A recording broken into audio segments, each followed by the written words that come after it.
It's 7:30. That means early kick-off. So the Premier League season is over. Certainly is, but there's still plenty to analyse and debate, and that's exactly what we're going to do in the next 30 minutes.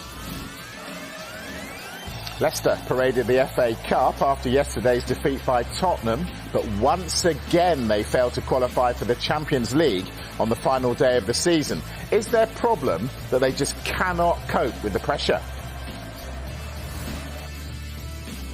And yesterday, Pep Guardiola was in tears talking about Sergio Aguero's departure from Manchester City. But should the Premier League champions be letting the Argentine leave? We've got plenty to say about that one as well. We certainly have, and our guest this morning, football influencer and broadcaster Flex, and our very own Anton Tolui. Gentlemen, very good morning. Flex, let's start with Manchester United. Second and Europa League finalists. Is that good enough?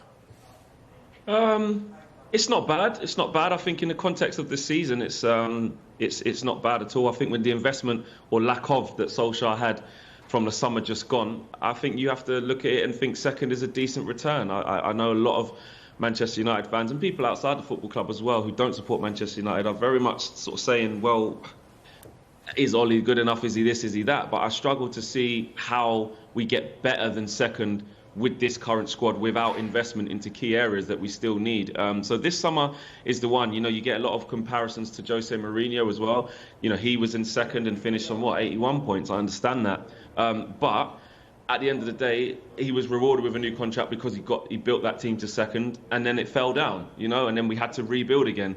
I class it as we're now at that stage once again because Ollie had to rebuild that to that stage.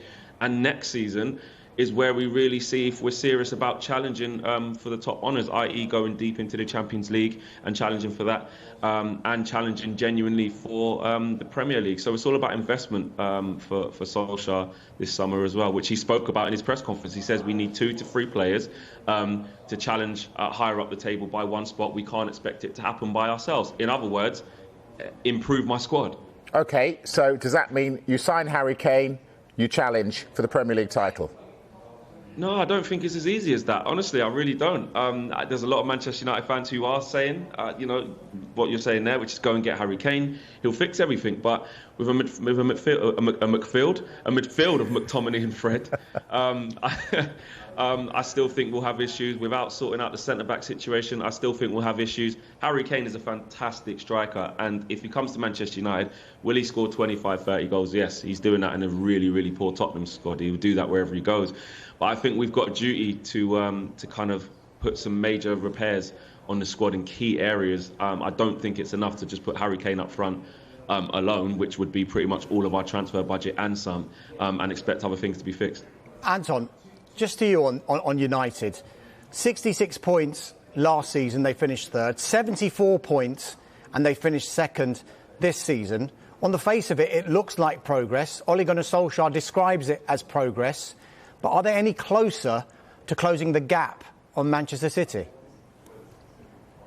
They are closer to kind of getting towards the title, yes. It's completely about the rebuild, isn't it? Even Ed Woodward's been saying it's going to take 4 or 5 transfer windows to get us to where we want to be. Ole Gunnar Solskjaer said it's a project. And if they do believe in Ole Gunnar Solskjaer, then they have to go through the process. And as Flex said, add key members to the squad in the positions that he wants, which they didn't do last summer, remember? United wanted a right-sided player, and they didn't get one in the end. They ended up signing Edison Cavani, which worked out fine in the end. But it's that they've got to listen to the manager now, haven't they? And they've got to listen to Ole and say, right, what do you need? Which is probably what? A right-sided forward or a centre-forward, depending on what happens in Mason Greenwood, a holding midfielder and a centre-back. If they get those and they don't challenge for a title, then things aren't working out. But they've got to give the manager what he wants in order for him to turn around and say, right, now I'm going to win you the title.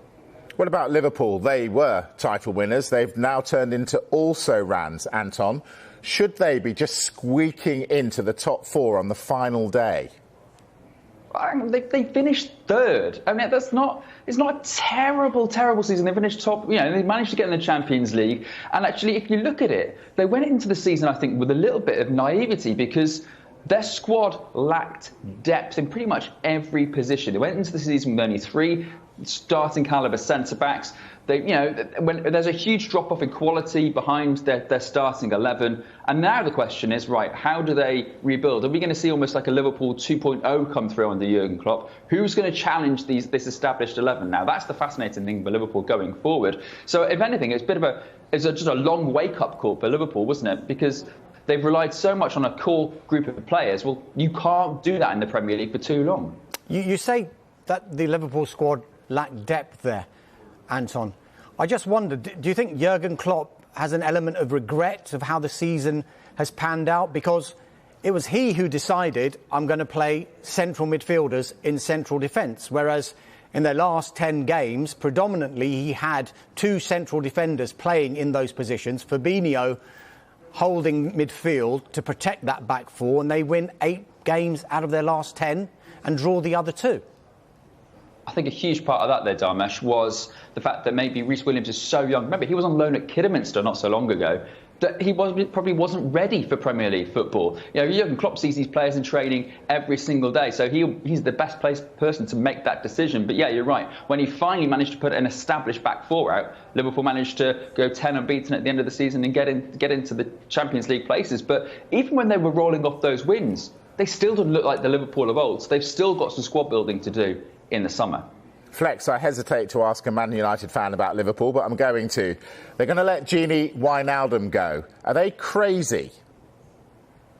I think he's had enough service at the club to decide what he wants to do. I don't know the exact ins and outs of it, of whether he just didn't get the deal that he wanted, or he actually just generally wanted a new challenge. I don't know, but I think he leaves in good spirit. He is a fantastic player. You look at Liverpool's midfield three, and they do prove that it isn't always about, individual prowess. They work really well as a functioning midfield three without a number 10 and 2 holding midfielders or 1 direct holding midfielder. They kind of work in tangent, especially when Henderson's back in there as well. Henderson, Fabinho and Wijnaldum have been really good for Liverpool.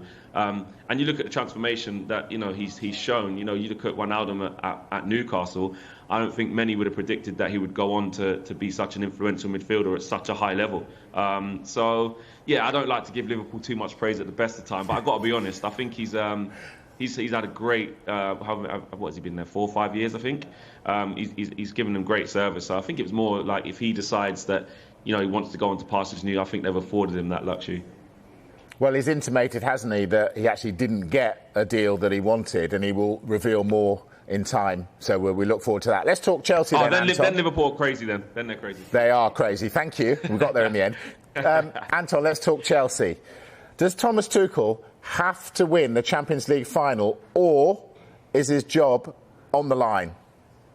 He's a Chelsea manager. His job's always on the line, isn't it, Mike? Let's be brutally honest. But he was brought in for one job, and that was to get Chelsea into the top 4. And he's done that. And you can look at Chelsea and say, OK, fine, maybe they shouldn't have squeaked in as much as tight as it should have been. But they came up clutch. They beat Leicester when they needed to. They've got to a Champions League final. And they've made tactical progress, haven't they? They've got a style now. They've got solidity under Thomas Tuchel. So, OK, fine. They've only just squeaked into the top 4 places, but realistically, could he have done much more in a relatively short space of time?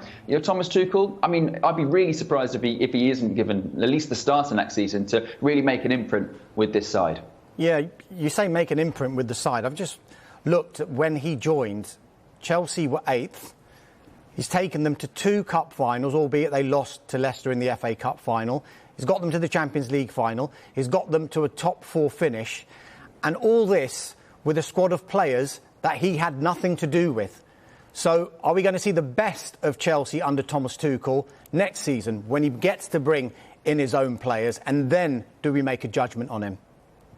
I think that's fair, Dharmesh, to be brutally honest. Remember, his first game in charge, he had 1 training session with the players and then managed to sort of completely reshape the team, went to 3 at the back and had the highest number of passes in a Premier League game in a managerial debut. So he managed to set up a new system and get his players to buy in literally on day 1. So I'm going to be fascinated to see, with a pre-season and a couple of his own players coming in, what Thomas Tuchel can do at Chelsea. All right, let's talk Leicester then. 5th again. Flex, can they just not cope with the pressure of the big time? You've got to say there's a case there, man. It's really weird with Leicester because they spent over 240 odd days in that position in the top four, and they just could never seem to get over the line. Brendan Rodgers spoke quite interestingly about needing to add experience and winning mentality to that team. I think that team is relatively inexperienced. The likes of Kante and Mahrez, and obviously Vardy was there when they won the league, and Wes Morgan, but hasn't been so present this year. You look at the players that have come into the forefront there, Tielemans. You look at Maddison, young Harvey Barnes, who obviously missed a lot through injury, and James Justin, and players like that. They are really young, and it seems like when they get to the real crunch moments, they're just fading towards the end of the season as well. So they need to invest in some depth. They need to invest in some, like Brendan Rodgers says, some players who have that mindset of being able to get over the line. Johnny Evans isn't getting any younger. He's the type of player, in terms of what he's been through in his career, that they might need a little bit more of to get over the line. But I do feel it for them a little bit, because I really like Brendan Rodgers, and I think what he's done there is fantastic. I love the fact that he's basically saying, the Leicester fans need worry not. I'm going to be here. I'm looking forward to the next phase of this. And to win the FA Cup was massive as well, especially the way they did it. So I think it would have been the perfect icing on the cake to get fourth as well, to really show the progress. But I think Leicester fans have still got a lot to be excited about. You look how well run that club is. When you saw the owner's son come onto the pitch when they won the FA Cup, I think it was great scenes for football to actually show that is how you run a football club. So I was thinking it was a bit disappointed Leicester didn't get in. Not last season though, because we had to beat them to get in. Are we being a little bit harsh on Leicester here? No, Anton. No. You don't think so, Mike? No, they've got loads of money. Look, don't be fooled. They've got loads of cash, Leicester. They should do better. They've made history. Here we go. By winning the FA Cup for the first time in their history. I was at the FA Cup final, just thought I'd drop that one in. And I spoke to a lot of the Leicester fans before the game. At 1 o'clock on Wembley Way, the Wembley Way was full of Leicester City fans. I couldn't see any Chelsea fans. It just felt like it meant more to Leicester than it did to Chelsea. And they won the FA Cup. Let's not make any bones about this. There are 3 domestic trophies to go for. Leicester have won one of them. Are we being a little bit harsh on Leicester here, Anton? I think we are, and I knew Mike was going to go in two-footed on Leicester because he seems to do it the last couple of weeks. But look, the fact of the matter is, Leicester have made progress this season. They've earned 4 more points in the Premier League this season. If they had earned the same number of points last season, they would have been in the Champions League. So yeah, I get it. They've spent 567 days over the last 2 years in the top 4, and they haven't heard the Champions League music play at the King Power. I get it. It's frustrating, but there is progress there. Iheanacho is a much better player. Tielemans is a much better player. Wesley Fofana is absolutely sensational for his age. Leicester are building something. There is progress. It just might not be huge, but it's still progress. The one thing for me, and it goes back to what Flex was saying earlier, Brendan Rodgers says he needs to bring in a couple of experienced players to take them to the next level. Well, it's more difficult to attract those players if you're not in the Champions League. That, for me, is the big thing that Leicester the big hurdle that Leicester have to jump over this summer. All right, I've been suitably told about Leicester. Let's take a break. When we come back, Manchester City, have they made a mistake by letting their record goal scorer go? We'll talk City, and we'll also talk who's overachieved and who has underachieved. See you in a moment.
Yeah, welcome back to Early Kickoff. Shock, horror. Everyone's disagreeing with Mike Wedderburn.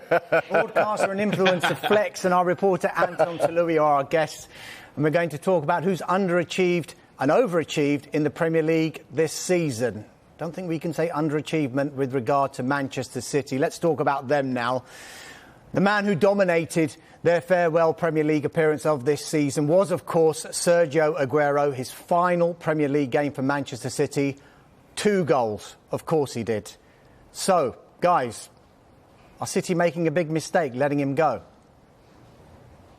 No, they're not. I don't think so. They're not. They really aren't. Look, he's gone from 16 Premier League goals to 4 Premier League goals this season. And let's be honest, the last couple were, in the last game of the season, which meant absolutely nothing. So, look, City's plan, I'm sure, wasn't to go into the season without a functioning number 9. But Sergio Aguero is on a big contract. You have to be ruthless to maintain your run as champions. Manchester City had to make a big decision, and that is to move on from Sergio Aguero. So the returns don't necessarily justify the big wage. Unfortunately, it's time for Sergio to move on. What do you think, Flex? Yeah, firstly, I just want to say there was no disclaimer on the highlights reel because nobody told me that Martin Tyler, although I love him, was going to do the Aguero thing about 400 times, just in a different way. There should have been, in the video title, it should have said, disclaimer, Man United fans, before you watch, Martin Tyler's going to milk the Aguero thing. So, Martin, if you're watching, I love you.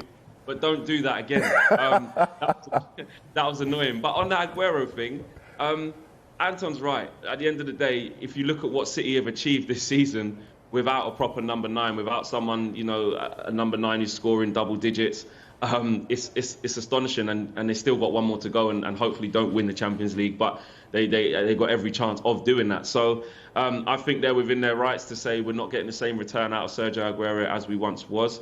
But it will be interesting, though, because similar to the Suarez situation when Barcelona said that, you're surplus, I don't think you can play at the level. I'm not saying it's the same situation directly at City because he's gone on very, very good terms, and rightly so. He deserves a statue, and I'm sure he'll get one. But he's going to go to Barcelona, and it'll be interesting to see if we can get fit. Aguero can still score a lot of goals.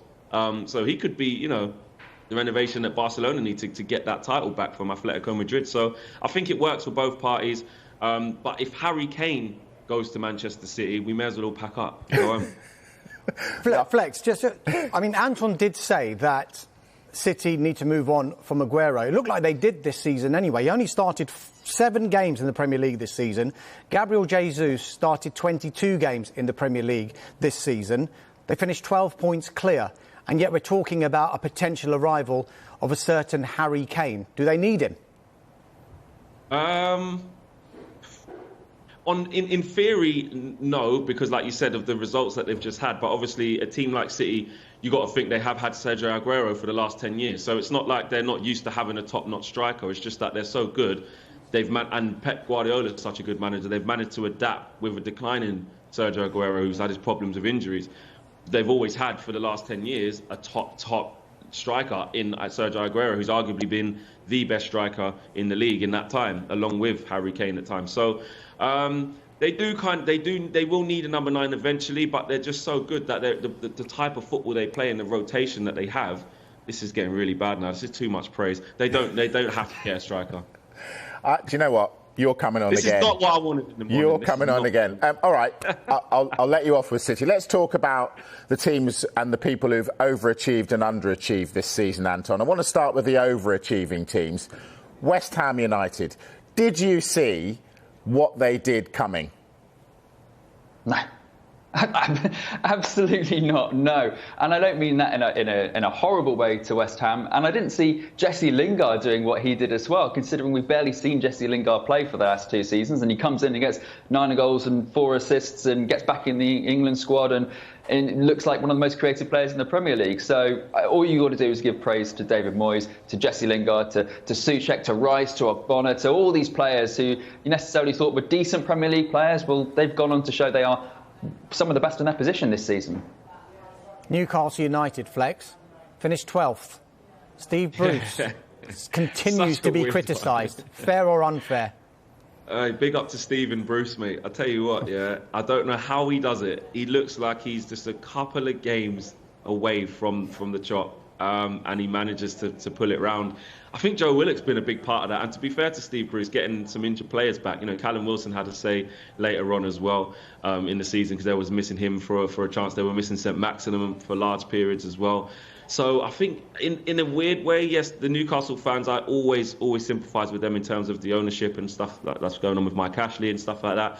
I definitely feel there. But in terms of finishing 12th, I mean, I think Newcastle fans obviously do want more. But in terms of what Steve Bruce has done when he was nearly out the door, he has done well. He has done well in the end, and he always manages to have that last say. So that's not luck. Fantastic finish of the season for them. Let's talk underachievers. Tottenham Hotspur. Anton, discuss. Yeah, well, they have to be, don't they? A team with Harry Kane, Heung-min Son, Gareth Bale, and they only finish 7th. And, there's no manager, there's no kind of long-term plan. And it's huge. It's a huge summer for Tottenham, isn't it? Because where do they go from here? They might lose their star player. And if they do, how do they somehow reinvent themselves and become a top 4 force? So, yeah, it's not just disappointing where they finish. It's disappointing where they stand looking forward because you do not know what's going to happen at Tottenham next. What's the plan? Flex, should Harry Kane be in the conversation for Player of the Year? Most goals this season, most assists. He's been brilliant in a team that finished 7th. There's no wonder why he's always got the dodgy ankles. He's got that whole team on his back. The weight of him, of expectation on him, is a joke. And look at the amount of goals he gets in really what has been largely a negative kind of pragmatic team under Jose this year. Still getting a ton of goals, ton of assists, along with Son. He is Tottenham. You know, I mean, I don't mean this disrespectfully, but at the same time I do.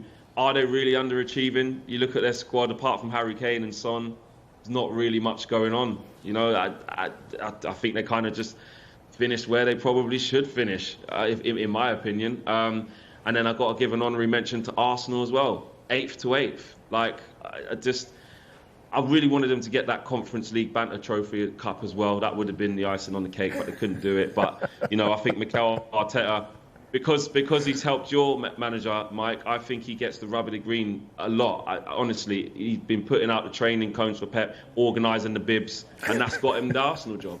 You know, and he gets this respect that he can go on to do amazing things based off what I don't know. So Arsenal have underachieved massively this season. Right, we haven't got long, so very quickly, I want to talk about overachieving players. Anton, Patrick Bamford. Yeah, I mean, absolutely sensational season.